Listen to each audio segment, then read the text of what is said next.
आज मालेगांव महानगर पालिका में बजट की मीटिंग थी और जनरल बोर्ड होती है, विशेष महासभा होती है, मगर आज की मीटिंग बजट की थी।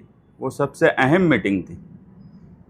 बजट पर पूरे शहर की तरक्की, कामकाज का इन्हिसार होता है और मालेगांव सेकुलर फ्रंट की ये चाहत थी कि बजट पर अच्छी तरीके से चर्चा हो, बरसरे इक़्तिदार और अपोजिशन दोनों भी मिलकर उस पर बात करें और जिसकी जितनी समझ है उस हिसाब से एक अच्छा बजट तैयार करने की तरफ हम जाना चाहते थे। और आप सब मीडिया वाले भी देखे होंगे कि हमने अपोजिशन वालों को भी पूरा मौका दिया बातचीत रखने का और बातचीत करने का। अहम सवाल ये है कि ये पहला बजट है जो प्रशासन राज में अब अवामी बॉडी के पास आया है।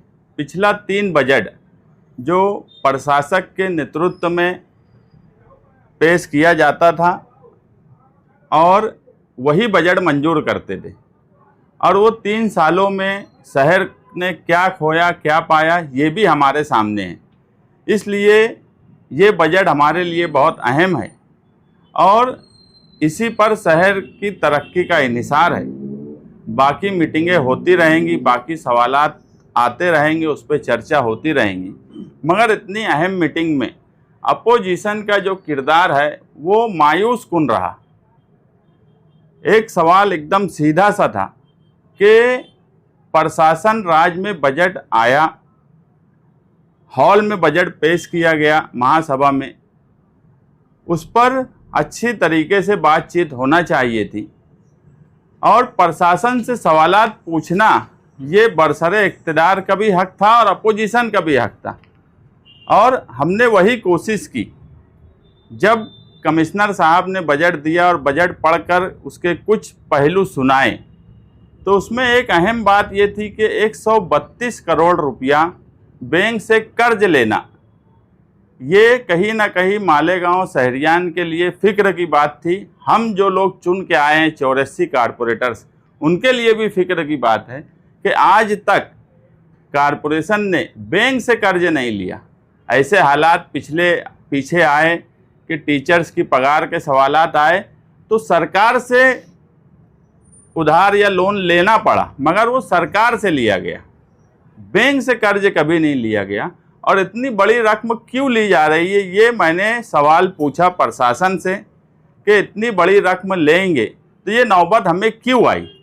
एक बॉडी जाती है, दूसरी बॉडी आती है और इस तरह से एक निज़ाम चलता है। ये पहली बार था कि प्रशासक राज का एक लंबा वक्त होने के बाद इक़्तिदार में हम आए और इसमें 132 करोड़ क्यों लेना पड़ रहा है, ये सवाल हमारा था और प्रशासन से था, आयुक्त से था, जो लोग बजट बनाए उनसे था। उस पर बातचीत होना चाहिए थी और हम उस पर बात कर रहे थे। उसी में एक सवाल था कि 679 लोगों की भर्ती करना है। दिखती बात है इतनी बड़ी भर्ती करना और उस भर्ती का अखराजात, उसका खर्च कैसे आएगा। तो हमारा और मेरा भी यही सवाल था कि खर्च किस तरह से किया जाएगा और क्या सोर्सेस है आमदनी के, वो प्रशासन ने बताना चाहिए। उसी में एक सवाल था, एक बड़ा सोर्स घरपट्टी का है। हम घरपट्टी बढ़ाने की हिमायत में ना कल थे ना आज इक़्तिदार में आने के बाद भी हम नहीं हैं, मगर किसी को छूट और किसी से वसूली ये बहरहाल बराबर बात नहीं है। प्रशासन राज में पिछले 5 साल से प्रभाग 1 में घरपट्टी बांटी ही नहीं जा रही है। जब पूरे शहर का वापस सर्वे किया गया घरपट्टी का तो उसमें प्रभाग 1, प्रभाग 2, प्रभाग 3, प्रभाग 4 सबका सर्वे किया गया। उस पर मैंने सवाल पूछा कि आप बताओ कि प्रभाग 1 से कितनी वसूली होती है और बाकी 3 प्रभाग से कितनी वसूली होती है। ना हमारी ये चाहत है कि प्रभाग 1 और प्रभाग 2, 3, 4, हम चाहते हैं कि सारे प्रभाग में तरक्की एक तरह से हो, ये नहीं होना चाहिए कि कहीं पर तरक्की का मेयार कुछ हो, कहीं पर तरक्की का मेयार कुछ हो। कुछ लोग टैक्स ज़्यादा भरते हों, उनके हिस्से में तरक्की ना आए, और कुछ जगह पर घरपट्टी ही ना बांटी जाती हो। इस पर प्रशासन कोई जवाब दे नहीं पा रहा था। आयकर विभाग उप आयुक्त तो आयकर दिनेश भाई ने उन्होंने बताया कि प्रभाग 1 में रिवीजन सर्वे जो था 7,500 घरों का जो सर्वे हुआ, उसमें सिर्फ 2100 लोगों को घरपट्टी दी गई। 5400 लोगों को 5 साल से घरपट्टी नहीं दी जा रही है। प्रभाग 2 में 5187 लोगों का रिवीजन सर्वे हुआ, जो कि 5187 लोगों को घरपट्टी दी गई। बराबर बात है, जो घरपट्टी है वो भरना चाहिए। प्रभाग 3 में 5882 लोगों का रिवीजन सर्वे हुआ, उनको भी 5882 लोगों को घरपट्टी दी गई, उनसे वसूली की जा रही है। इसी तरह प्रभाग 4 जो सबसे बड़ा प्रभाग है, वहाँ 8168 सर्वे जो नए हुए, उसमें 8168 लोगों को घरपट्टी दी गई। मगर प्रभाग 1 में क्यों नहीं दी गई, ये सवाल बिल्कुल पूछने वाला सवाल था कि उनसे वसूली क्यों नहीं की जा रही है। और 5 साल में अगर प्रशासक राज में ये सब चीज़ें चल रही थी, तो मौजूदा एमएलए की अपनी कुछ जिम्मेदारी थी कि नहीं थी कि उनके हलके से घरपट्टी बराबर वसूली हो रही है और दूसरे हलके से घरपट्टी वसूली ही नहीं की जा रही है। वसूली तो जाने दीजिए, वहाँ घरपट्टी बांटी ही नहीं जा रही है। जब घरपट्टी दी नहीं जाएंगी तो कोई घरपट्टी क्यों भरेगा? तो सोर्सेस कैसे बढ़ेंगे? नए सोर्सेस पे बात करने की बात थी। उस पर एमआईएम के गठनेता अब्दुल मालिक ने प्रशासन से पूछे गए सवाल पर उनको प्रभाग 1 से जो भी मोहब्बत होंगी, मैंने उनसे ये कहा कि वहाँ घरपट्टी नहीं बांटी जा रही है। उनका जो सबसे बड़ा प्रभाग 4, वहाँ पूरी घरपट्टी वसूल हो जा रही है। मुझे ऐसा लगता था कि ये हमारे साथ में प्रशासन से सवाल करेंगे, मगर प्रशासन की दिफा में आए और आज जो मिली जोड़ है फिरका परस्तों से एमआईएम की, वो जग जाहिर हो गई, सबके सामने आ गई कि प्रशासन से सवाल पूछा जा रहा है और प्रभाग 1 में 5400 लोगों को घरपट्टी बांटी नहीं जा रही है। ये सवाल पर अब्दुल मालिक ने मुझे काउंटर किया, जबकि उस पर मुझे काउंटर करने की कोई ज़रूरत नहीं थी। आयकर उप आयुक्त ने साफ जवाब दे दिया कि वहाँ पर घरपट्टी नहीं बांटी जा रही है। उस पर सवाल जवाब होता, नए सोर्सेस कैसे इनकम के बढ़ेंगे, उस पर बातचीत होती, मगर ये सारी बातों को किनारे किया गया और एमआईएम के गठनेता और उनकी पार्टी के कुछ लोगों ने जिस तरह से हॉल में गुंडागर्दी की और जिस तरह से हॉल चलाने की तरफ गए, ये मालेगांव शहरियान के लिए बराबर बात नहीं है। हम लोग मालेगांव शहरियान की ओर से चुन के आए हैं। हमारी जिम्मेदारी है कि मालेगांव शहर के हम जहाँ से चुन के आए वहाँ तरक्की हो। वहाँ के लोग अगर टैक्स भर रहे हैं तो उनके टैक्स की कीमत से उन्हें वो सहूलियात मिले, मगर जो टैक्स ही नहीं भर रहे हैं वहाँ के लोगों से भी टैक्स वसूलने की बात होना चाहिए। मगर इन सारे मामलात में जिस तरह से एमआईएम के गठनेता ने अपना किरदार निभाया, वो कहीं ना कहीं फिरका परस्तों से मिले हुए हैं। उनके एमएलए प्रशासक राज था, कोई बॉडी नहीं थी, मगर एमएलए थे। एमएलए ने कभी ये सवाल नहीं पूछा कि वहाँ से घरपट्टी क्यों नहीं बांटी जा रही है। और आज एमआईएम के गठनेता का फिरका परस्तों के साथ मिलकर इस तरह का तांडव करना कि बजट मीटिंग को इस तरीके से लेकर जाना, ये बराबर बात नहीं है। बजट मीटिंग थी, मैंने 84 कारपोरेटर्स की बात की कि 4 लाख रुपया प्रशासन ने हर कारपोरेटर का पकड़ा है। मुझे बताओ, एक कारपोरेटर आज जो डीपीआर है वो सारे महंगे हो गए। एक रोड अगर हम डालते हैं, छोटी रोड भी तो 20-25 लाख की होती है। एक स्लैब बनाते हैं तो 1.5-2 लाख रुपये का स्लैब बनता है। तो हमने 84 कारपोरेटर्स की बात की, मगर उसके बावजूद भी अपोजिशन का किरदार मुस्बित अपोजिशन जैसा हॉल में नहीं रह रहा है। ये शहरियान के सामने आना ज़रूरी है कि उन्होंने अपना किरदार अपोजिशन का मुस्बित रखना चाहिए था। प्रशासक और फिरका परस्तों से मिलकर इस तरह से कामकाज करना, ये शहर की नुमाइंदगी नहीं हो सकती। हमने बजट आज पास किया और इंशाअल्लाह हम एक अच्छा बजट मालेगांव शहरियान को आसिफ शेख साहब की सरपरस्ती में और मालेगांव सेकुलर फ्रंट के तमाम ही मेंबरान, मेयर, डिप्टी मेयर एक अच्छा बजट बनाने की कोशिश करेंगे। क्योंकि आप खुद देखे होंगे कि जिस तरीके से बजट की कॉपी दी गई और उसमें जो खर्च बाजू और जमा बाजू हमने देखा, तो कारपोरेशन का खजाना खाली हो चुका है। हमारे लिए भी ये कांटों भरा ताज है। ताज तो है मगर कांटों भरा है, और उसको अच्छे तरीके से मालेगांव शहरियान की मुस्बित कामकाज, डेवलपमेंट किस तरीके से हो, वो कामकाज और वो बजट हम मंजूर करेंगे। बजट मीटिंग के बाद मुझे एमआईएम के भी कई कारपोरेटर्स का वहाँ मिले, कुछ लोगों ने फ़ोन भी किया और ये बोला कि यार तुम्हारी बात बिल्कुल दुरुस्त थी, तुम प्रशासन से सवाल पूछ रहे थे, मगर जिस तरह से तुम्हारी बात को काउंटर किया गया और प्रभाग 1 में घरपट्टी वसूलने की बात साफ होना चाहिए थी, वो साफ नहीं होने दी गई। मैंने ये सवाल भी उठाया कि 550 लोग मानधन पे कारपोरेशन ने लगाए हैं प्रशासक राज में, वो 550 लोग कहाँ काम कर रहे हैं, ये भी सवाल महासभा में पूछने की बात थी। प्रशासन उस पर जवाब देता था तो हमें समझ में आता कि किस प्रभाग में कितने लोग लगे हैं। क्योंकि जन्म दाखिले में जाओ वहाँ लोग नहीं, घर पट्टी विभाग में जाओ वहाँ लोग नहीं, यहाँ तक कि जितने खाते हैं कारपोरेशन के वहाँ पर कामकाज की कमी है, लोग नहीं है, मेन पावर नहीं है। साफ सफाई का निज़ाम पूरा प्राइवेट कर दिया गया है, यहाँ तक कि गटर से कचरा निकालने वाला भी प्राइवेट, कचरा उठाकर डेपो पर ले जाने वाला भी प्राइवेट, वो सारे मुलाजमीन प्राइवेट। सफाई के कारपोरेशन के कर्मचारी हैं, वो कौन से प्रभाग में काम कर रहे हैं। हमारा किसी प्रभाग से भेदभाव नहीं है, मगर सब प्रभागों के साथ इंसाफ होना चाहिए, यही मालेगांव सेकुलर फ्रंट चाहता है और इसी पर हम बात करना चाहते थे। मगर एमआईएम के गठनेता का तरीका ये मालेगांव शहरियान, खास तौर से मालेगांव सेंट्रल के हक में बेहतर नहीं था। क्यों वसूली नहीं हो पा रही, क्यों नहीं जा रहे हो, किसका दबाव है उनका? यही सवाल तो हमने प्रशासक से पूछा।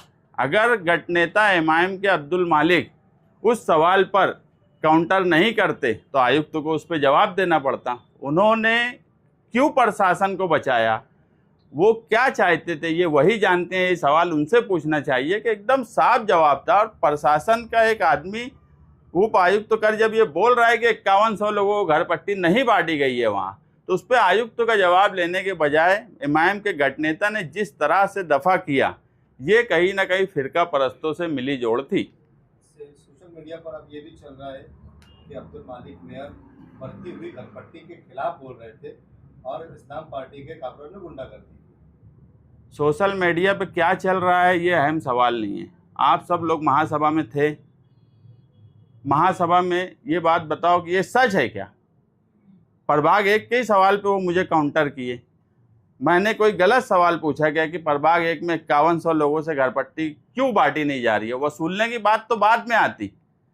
तो ये तो प्रभाग 1 में लोगों को बचाने की या प्रशासन को, वहाँ के अधिकारियों को बचाने की कोशिश अब्दुल मालिक गठनेता ने की। उन्होंने प्रभाग 2, प्रभाग 3, प्रभाग 4 के ताल्लुक से कोई बात नहीं बोली।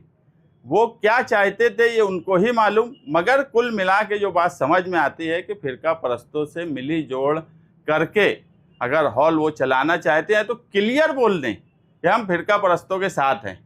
छुप कर फिरका परस्तों का साथ देना और इक़्तिदार में रहने वालों को काउंटर करना, जबकि तमाम ही लोग, अगर मेरी बाइट या मैंने जो हॉल में बोला, मैं 84 कारपोरेटर्स के ताल्लुक से बोल रहा था कि 4 लाख बजट देकर 84 कारपोरेटर्स को मिलेगा। उसमें मैं ये भी बोला कि अपोजिशन के लोग भी हैं, इक़्तिदार के लोग भी हैं, तो काम कैसे किया जाएगा, तो सोर्सेस कैसे बढ़ेंगे।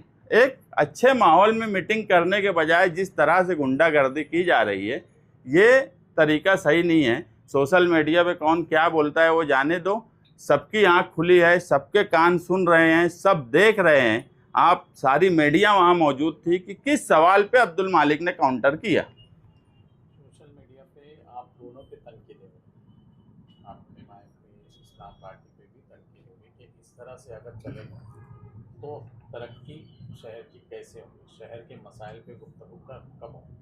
मैं भी वही बात बोल रहा हूँ ना कि जब मैंने सवाल प्रशासन और आयुक्त से पूछा तो अपोजिशन का काम था मेरे साथ मिलके वो सवाल का किया जाता, मगर उसको काउंटर करना, मेरे सवाल को हर वक्त काउंटर करना और इस तरीके से बात करना जिस तरह से आज जो हुआ, वो मैं भी मानता हूं कि सही बात नहीं है, नहीं ऐसा होना चाहिए। मगर ये तो अपोजिशन को सोचना चाहिए कि वो किसका दफ़ा कर रहे हैं। अगर मेरी बात गलत है तो आयुक्त तो जवाब देता। मेरी बात तो 100% सच साबित हुई जब उप आयुक्त ने जवाब दिया कि 5100 लोगों को घर पट्टी नहीं बांटी गई। और उसके बाद ये हुल्लड़ मस्ती करना, अपोजिशन के पास कोई प्लान नहीं है। अपोजिशन हारने का दुख उनको इतना है कि वो हॉल में इस तरह की हरकत कर रहे हैं। अगर आप मुझे बताओ कि मेयर, डिप्टी मेयर वहाँ थे, किसी को बोलने नहीं दिया गया, ऐसा हुआ क्या? शुरुआत में ही डॉक्टर खालिद ने पॉइंट ऑफ ऑर्डर लाया, उन्होंने अपनी पूरी बात रखी, स्टैंडिंग कमेटी की उनको भी पूरी बात बोलने दी गई। आम तौर पे अपोजिशन को नहीं बोलने दिया जाता, मगर इस मर्तबा आप देख रहे होंगे हम हमेशा अपोजिशन में रहे, हमको कितना बोलने दिया जाता था ये हम भी जानते हैं। मगर आज तो तुम देखेंगे कि शुरुआत से ही अपोजिशन को पूरा मौका दिया गया, मगर वो मुस्बित बात की तरफ नहीं जाते हुए इस तरह का हंगामा करना ये बराबर बात नहीं है। अगर एक तरफ से हंगामा होगा, दिखती बात है, दूसरी तरफ भी कारपोरेटर्स हैं, उनमें भी कुछ लोगों को लगता है कि ये तरीका सही नहीं है, वो भी गुस्से में आ जाते हैं। मगर शुरुआत कौन कर रहा है ये आप देखिए। ऐसा लगता है कि वहाँ पे ये बोलते कि शायद अब्दुल मालिक कोई सवाल कर रहे थे तो शायद खालिद हाजी इधर से जवाब देता, इस पे कुछ बात बढ़ी, ऐसा कुछ था क्या? ऐसा नहीं हुआ। मेरा सवाल आयुक्त से था, उन्होंने मेरा नाम लेके वो जवाब देने लगे। जब मेरा सवाल आयुक्त से था तो उसमें अब्दुल मालिक को बीच में बोलने की ज़रूरत नहीं थी। मेरा सवाल आयुक्त से था कि उप आयुक्त कर ने अगर ये बोला है कि 5100 लोगों को प्रभाग 1 में घर पट्टी नहीं बांटी गई तो आयुक्त साहब बताएं क्यों नहीं बांटी गई। तो सवाल सीधा प्रशासन से था, आयुक्त साहब से था, तो उस पर अब्दुल मालिक बीच में क्यों बोले? वो बीच में बोल सकते, और अगर खालिद हाजी बीच में बोले तो वो गलत बात हो गई। उनको बोलते कि तुम वहाँ जाके बैठो, तुम्हारा काम क्या था? तुम्हारा अब्दुल मालिक का काम ही नहीं था मेरे सवाल पे आयुक्त से अगर मैं जवाब मांगा तो आयुक्त थे क्या? अब्दुल मालिक प्रशासन थे, उन्होंने बजट बनाया था क्या? उनका कोई ज़रूरत नहीं थी उस सवाल पे बोलने की। वो जिसके भी बीच में चाहेंगे सवाल पे जवाब दे सकते, मगर अगर इक़्तिदार में बैठे हुए खालिद हाजी कोई बात बोलते हैं तो उनको बोलते हैं कि तुम जवाब नहीं दे सकते। ये दोहरा मेयार कैसे हो सकता? अपोजिशन वाले कह रहे हैं कि आप लोग बोलने नहीं देते उनको। मुझे बताओ, पूरी मीडिया थी, बजट की शुरुआत में डॉक्टर खालिद ने नहीं बोला क्या? पॉइंट ऑफ ऑर्डर लाया, कोई बात हुई क्या? स्टैंडिंग का सवाल पूछा, उसके सुर में मैंने ताल मिलाया कि मैं भी स्टैंडिंग में हूँ, सही बात है, क्यों नहीं स्टैंडिंग में बात आई, ये मैं भी उनके साथ बोला। तो बोलने कहाँ नहीं दिया गया?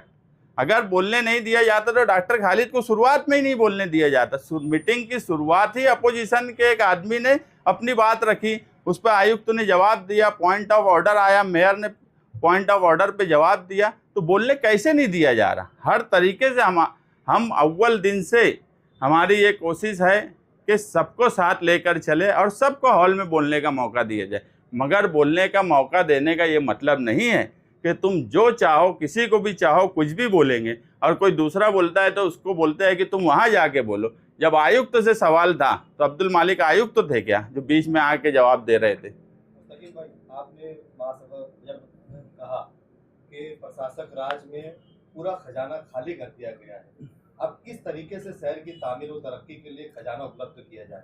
देखो, अभी बजट बुक आज हमको मिली है। मैंने अभी बोला कि आसिफ शेख साहब की सरपरस्ती में मालेगांव सेकुलर फ्रंट के मेयर, डिप्टी मेयर और तमाम ही नगर सेवक ये काटो भरत आ जाए, मगर उसके बाद भी हम एक अच्छा बजट, इक़्तिदार में रहने वाले लोग मालेगांव शहरियान के लिए एक अच्छा बजट बना के देने की कोशिश हम करने वाले हैं, और इंशाअल्लाह एक अच्छा बजट हम जल्द ही मालेगांव शहरियान के लिए देंगे। ये घर पट्टी रिवीजन की बात है, नई इमलाक पे जो नई घर पट्टी लगी है, तो कारपोरेशन प्रशासक राज में कई साल के पहले से चल रहा है ये मसला। तो ऐसा लगता है कि अगर कारपोरेशन जो है वार्ड कमेटी नंबर 1 के जो शहरियान है या उधर के जो इमलाक है उनसे सहूलत कर रही है और इधर सख्ती से वसूल करती है। हाँ बिल्कुल, हमारा ये नहीं बोलना है कि इधर नहीं वसूली होना चाहिए, वसूली इधर भी होना चाहिए, वसूली उधर भी होना चाहिए, मगर एक हिस्से में वसूली नहीं करने का मतलब क्या था? ये तो सवाल महासभा में पूछा जाएगा ना प्रशासन से, क्योंकि 3 साढ़े 3 साल से तो प्रशासक राज था, मगर अपोजिशन को इतना दुख, इतनी तकलीफ क्यों हो रही है प्रशासन से सवाल पे? ये सवाल आप लोग अपोजिशन के गठनेता से पूछिए कि आपको बोलने का मौका मिलता, आपके आमदार तो थे ना, उस वक्त क्यों नहीं पूछे कि यार एक प्रभाग से क्यों घर पट्टी नहीं दी जा रही है? घर पट्टी वहाँ देना चाहिए। आप अपनी कोई जिम्मेदारी नहीं निभाते, आपके आमदार अपनी जिम्मेदारी नहीं निभाते, आप गठनेता हो हाउस में, आप अपनी जिम्मेदारी नहीं निभाते। आप किस तरीके से मालेगांव शहर के प्रभाग 2, 3, 4 के सवाल पे आपने एक लफ्ज नहीं बोला, मगर प्रभाग 1 की उनको बहुत लगी। आपने हॉल में कहा था कि एमएलए और एमपी भी बोले कारपोरेशन से फंड मांगे। बिल्कुल सच बात है, मेरे पास लेटर है। आम तौर पे हमेशा ये होता है कि एमएलए और एमपी, अगर सेंट्रल गवर्नमेंट में एमपी है तो वहाँ से बजट ला के काम करते, रियासत में अगर एमएलए है तो वहाँ से बजट ला के काम करते। ये भी एक बड़ा इत्तेफाक है कि हमारे यहाँ के एमपी और एमएलए आयुक्त को लेटर दे रहे। एमपी का लेटर है 3 करोड़ बजट फला फला जगह दे दो, एमएलए का लेटर है कि 5 करोड़ बजट फला फला जगह दे दो। अगर एमएलए और एमपी कारपोरेशन से बजट लेंगे तो फिर मैं बोलूँगा कि वहाँ झक मारने के वास्ते तुमको चुन के दिए कि एमएलए और एमपी बनाए। तुम्हारे 84 हम कारपोरेटर चुन के आए, तुम्हारे खुद के कारपोरेटर है। अगर तुम ही बजट मांग रहे तो इसका सीधा मतलब है कि तुम सरकार में, तुम रियासती सतह पे और मुल्की सतह से तुम बजट लाने के काबिल नहीं हो। तुम कारपोरेटर की तरह यहीं से बजट मांग रहे, उनके लेटर्स है। ये बात बराबर नहीं है। ये भी मालेगांव शहर के लोगों के सामने आना चाहिए कि मौजूदा एमएलए और एमपी, अगर इनको नहीं लगता कि वो एमपी और एमएलए का जो हक है, जो उनकी जिम्मेदारी है, वो नहीं निभा सकते तो इस्तीफ़ा दे के कारपोरेशन ही लड़ लेते, वहीं से बजट ले लेते। या अभी अगर दोनों एमएलए बोले, एमपी और एमएलए, तो हम 2 लोगों को तैयार करते, इस्तीफ़ा दिलवा देते, ये लोग कारपोरेटर लड़के यहाँ से बजट ले ले। एमपी और एमएलए अगर कारपोरेशन से बजट मांगेंगे और रियासती सरकार से और कौमी मुल्की सरकार से 1 रुपया नहीं लाएंगे, मुझे बताओ एमपी ने 1 रुपये का बजट आज तक मालेगांव सेंट्रल में दिया क्या? एमएलए 2024 में बने, आज 1.5 साल हो गया। एक काम मुझे बता दो कि एमएलए के फंड से या रियासती सरकार से उन्होंने कोई बजट लाया क्या? लेटर देते कारपोरेशन को कि हमको बजट दो। तो सरकार में तुम क्या कर रहे? ये तो सवाल पूछा जाएगा ना, उनके लेटर्स है। ये अच्छी बात नहीं है। तुमको इतनी बड़ी जिम्मेदारी एमएलए और एमपी की इस शहर ने दी और उसके बाद आप मालेगांव कारपोरेशन से ही बजट मांगेंगे, तो फिर हम 84 कारपोरेटर बजट कहाँ से लेंगे? बजट जो है वसूली बाकी है, बजट जो है आपने पास कर दिया एक सूचना देने के बाद, जल्दबाजी में बजट पास हो गया, बहुत वहाँ पे हंगामा हुआ, हंगामे के अंदर बजट पास हो गया।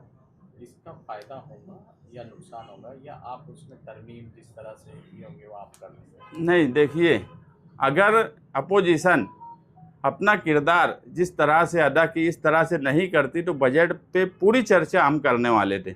आप देख रहे होंगे 1.5-2 घंटा चर्चा चली, बात चल रही थी, मगर अपोजिशन अपना रूल सही नहीं निभा रही थी तो हमको बजट को पास करना पड़ा सूचना लाके।